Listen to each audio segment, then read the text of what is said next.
There are a number of artifacts I've collected over the years due to their history, whether handed down or purchased, but mainly I have them because I like them. There is no unifying story behind these objects other than I like them and the ambience they create. It's just stuff, and I've never been sentimental about possessions. Then I received a picture message from my sister showing me her latest tattoo. The ones my sister has are meaningful to her. They tell stories about her life. Not having tattoos myself, I wondered if there were other personal artifacts that tell stories about our lives, and I realized there were. I've always believed that scars are one of the ways we can track the stories of our lives. They are physical memories. Some of my scars have sad or horrible stories attached to them, but others have good stories, even funny ones. This is my oldest scar. I received it when I was 4 years old. For many years I thought this scar was caused by my father's cat, Spike, who didn't like me. I pulled his tail too many times as a toddler. Before I left for college, my mother spent 2 months in a drunken stupor, and she elaborated on several childhood events that I had misremembered or misinterpreted.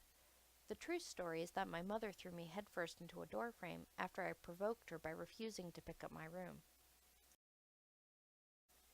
My second oldest scar was caused by a black lab puppy I had for a year when I was 7. He belonged to my mother's alcoholic boyfriend who taught it to be vicious. Eventually, he attacked our landlord and we had to get rid of him. The dog, not the boyfriend.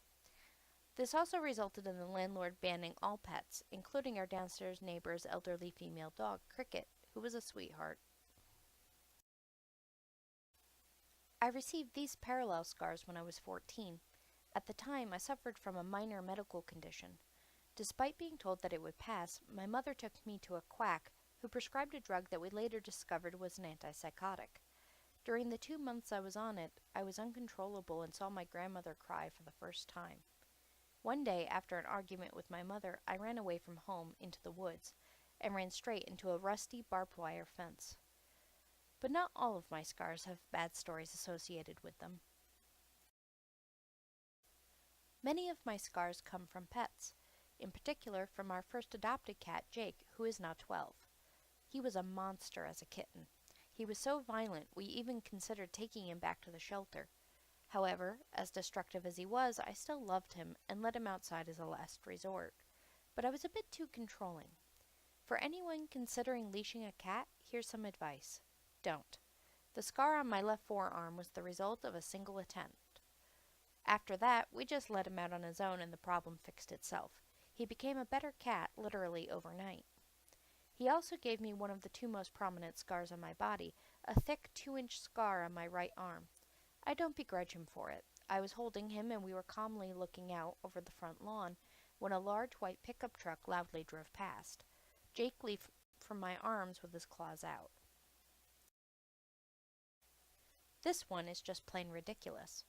One day several years ago, it snowed so much that we could not see the cars. In digging them out, my husband broke our sole shovel. We were in a catch-22. We couldn't drive into town to get a new shovel because our cars were buried, and we couldn't shovel out the cars because we had no shovel. In a brilliant attempt to fix the shovel, I used a butter knife to try to force the handle back into the scoop. The knife slipped and sliced open the palm of my left hand. That was one of the last scars I received. Jake is older and calmer, and I haven't been too clumsy with sharp objects lately.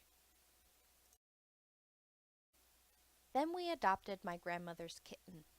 Just getting him into the carrier took 2 people 4 hours and what seemed like buckets of blood. Peabody is a truly sweet kitten. He was just very afraid. This will be my newest scar. It was a stupid error on my part. Peabody, like most kittens, likes to chase hands under a blanket.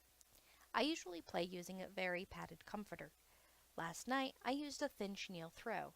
Can't say I was surprised this happened. In fact, in the moment before he pounced, with the cutest little butt wiggle, the famous Star Wars line occurred to me, I have a bad feeling about this.